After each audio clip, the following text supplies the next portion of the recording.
So one thing I wanted to see your opinions about is the calculation that I just mentioned on the show regarding how big of a missed opportunity this would be if we don't use the military assets that we have right now in around the Persian Gulf to just finish the job with the Islamic Republic. I do believe that one way or another the Islamic Republic will fall. Even so, hypothetically, let's just hypothetically, let's say if the Americans come up with a deal, and I know that we already discussed that we're so far away, that the gap between the Islamic regime and the Americans are so high when it comes to getting to a deal, that it's just hard to imagine how we could have a deal. But let's just assume that we are going to have a deal and the Americans are going to move their military assets out of the region. We know that the Israelis will continue attacking the Islamic regime. We know the Iranians will continue their fight against the Islamic regime. We know that.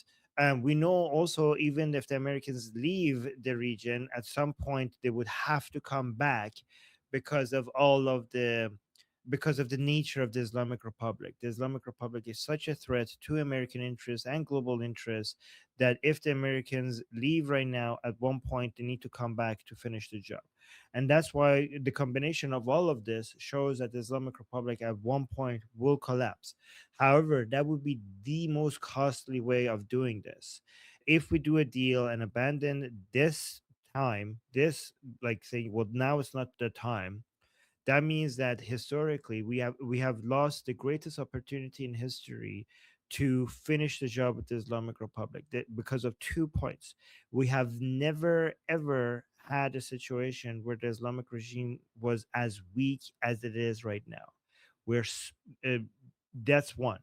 Also, we have never ever had this much of military assets with this level of technology around the Persian Gulf.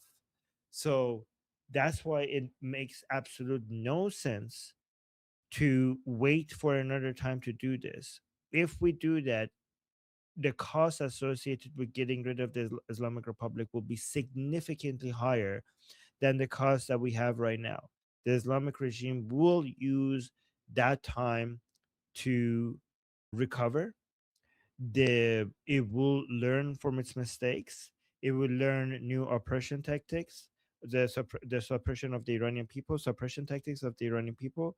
It will learn how to reallocate its resources to whatever proved to have the highest return on investment. Things that used to be things that proven to be expensive and weren't very effective in deterring will be abandoned, and everything that demonstrated itself to be have the highest effect with the least amount of spending, it will double down investing in those. And again, I'm not saying the regime will be impossible to topple after that, but it would be so much more difficult if we don't do it this time. If we don't do it this time, the whole world will look back at this moment as the greatest missed opportunity that has ever been for getting rid of this level of evil existing in the world. So I just wanted to see if that is the calculation that if you guys see it that way as well. So I see there's already a whole bunch of twos in the chat, so we could respond to them. We could see what the responses are. I mean, yeah. Okay, first to respond is Noah.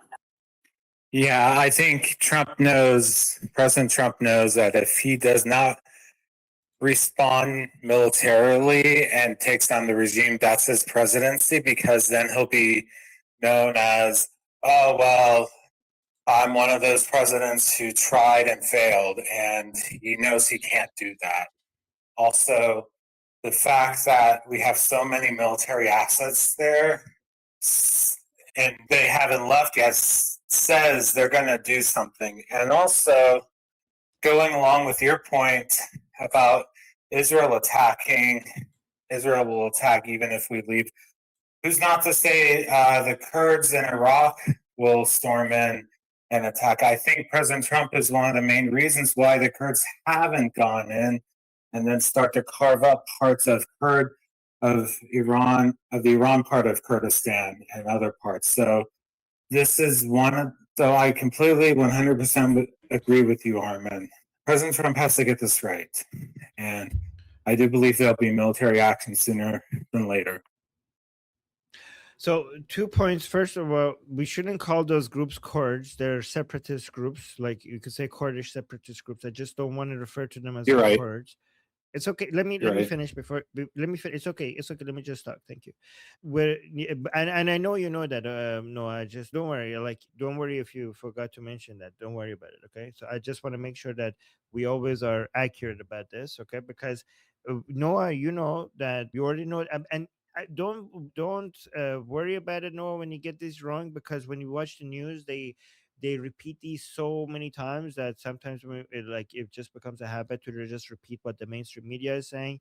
But I just want to be careful because Iranian Kurds don't like it when we refer to these separatist groups as Kurds, as if they represent the rest of the Iranian Kurdish people, right? So I just we have to make sure that we respect them for that.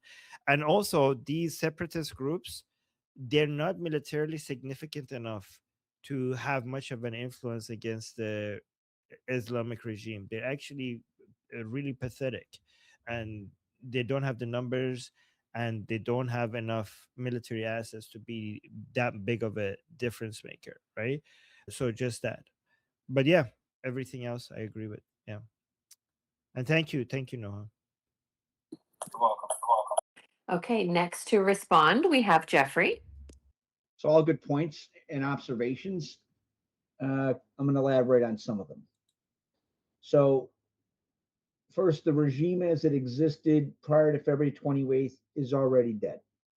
That said, the regime remnants that still exist, I can say with a very high degree of certainty, there is a high degree of probability the Mullah regime remnants will fall regardless, just given all the things that are going on without belaboring that point.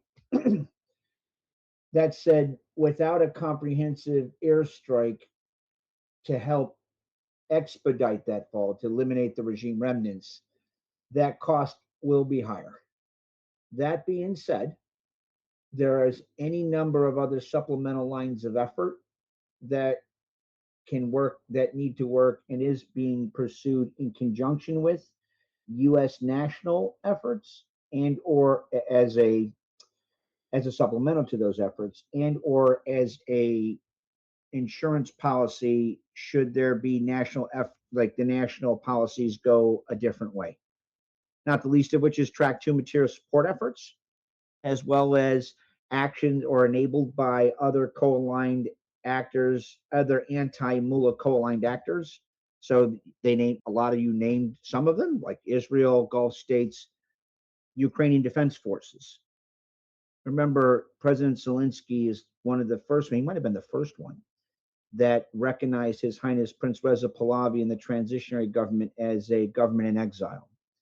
Ukrainian Defense Forces very much have shown consistently the ability to produce revolutionary disruptive technologies at a lower price point or cost than other nation states, say like Flamingo missiles.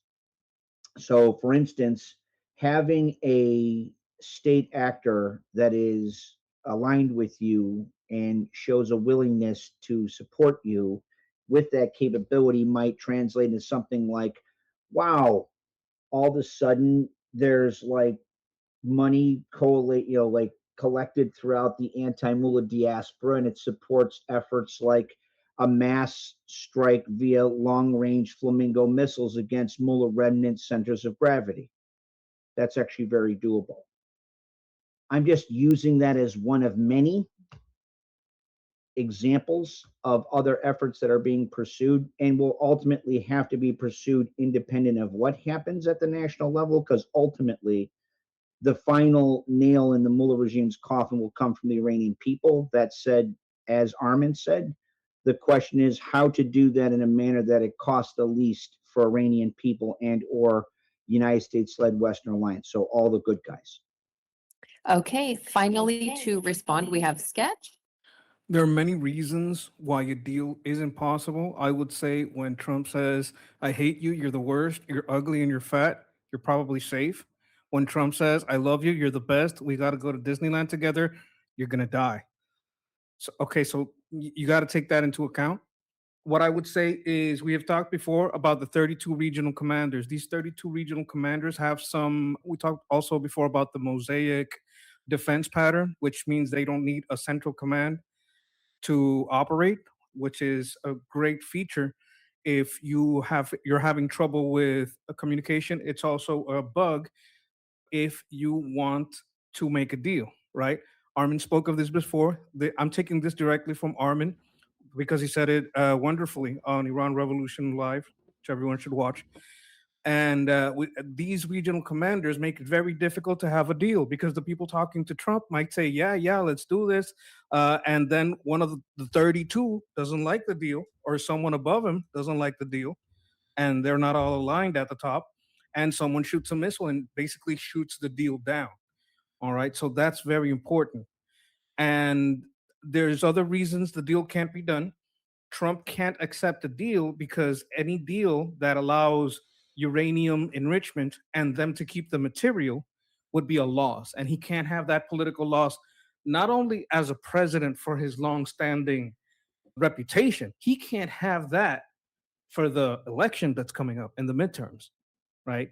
He can't accept that as like, oh, I took Obama's deal, I'm going to let them do stuff. He can't. It's just, this is all rhetoric and posturing more aimed at Iran than at us.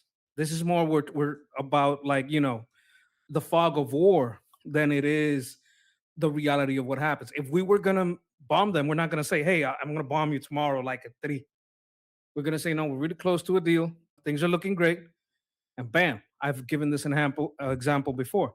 On June 20th, Trump said they have 2 weeks to make up their mind. On June 21, he hit them with Midnight Hammer. That means when he spoke on June 20 and says you had 2 weeks, the bombers were already in the air. So you can't take him serious, but don't take him literally, is something people like to say about Trump, because this is war. You can't take what is literally being said as what's going to happen, because that would be ridiculous. There's also other avenues that are moving. Jeffrey said track 2 material support. Let me just clarify that.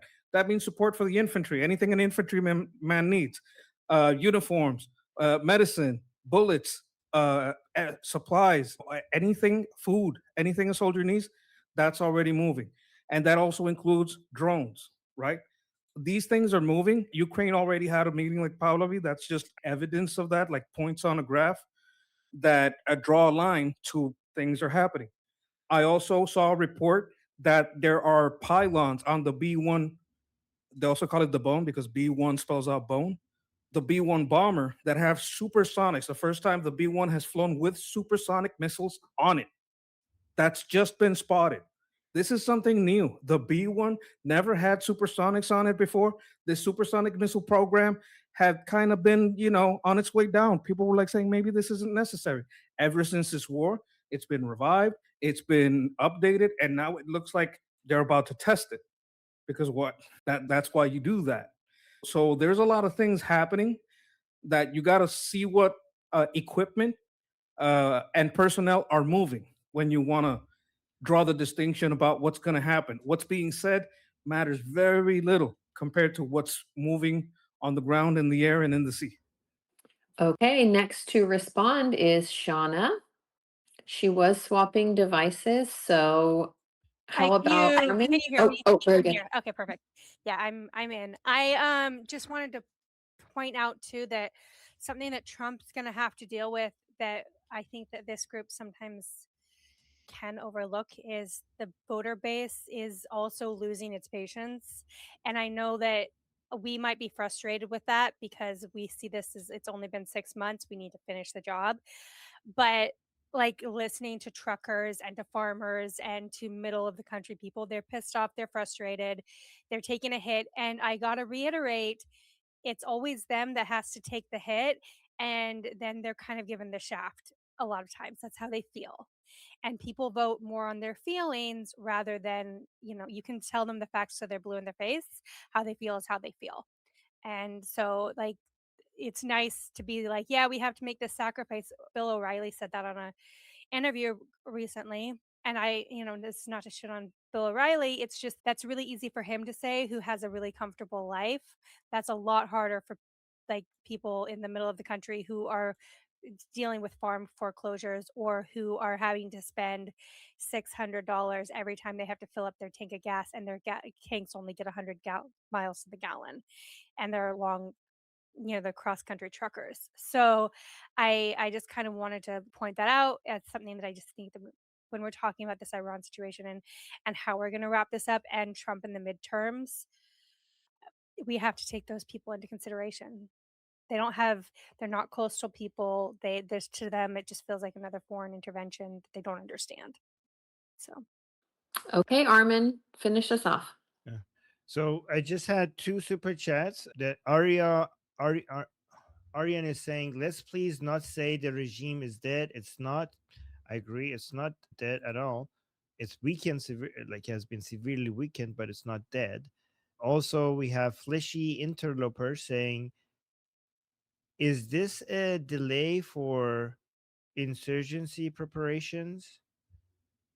I think the delay, one theory that I was considering, and thank you guys for the super chats. One theory that I was considering was that the delay is because, and I would be interested in you guys actually responding to this to see if you agree with me or not. The delay might be because the Arab countries around the Persian Gulf were not ready to defend themselves. So maybe the Americans were ready, everything was in place, and the Israelis were ready, everything was in place. Maybe the messaging from, I don't know, UAE and or Saudi Arabia to United States was not that do not attack. They were saying that, hey, can you give us, first of all, you're not protecting us enough for this rounds of military operation. So either they ask for more time to get ready or they ask for more protection. That's something I considered. I don't know if anybody has any opinions on that. We do have one more response, please, and that is Rusty. I agree. Okay. Actually, I just got in here to. I've been very impressed with Armin and Goldie, and I've learned a lot here in the last couple months. And that's pretty much all I got to say. And I see quite a lot of intelligent people here, and it's very refreshing.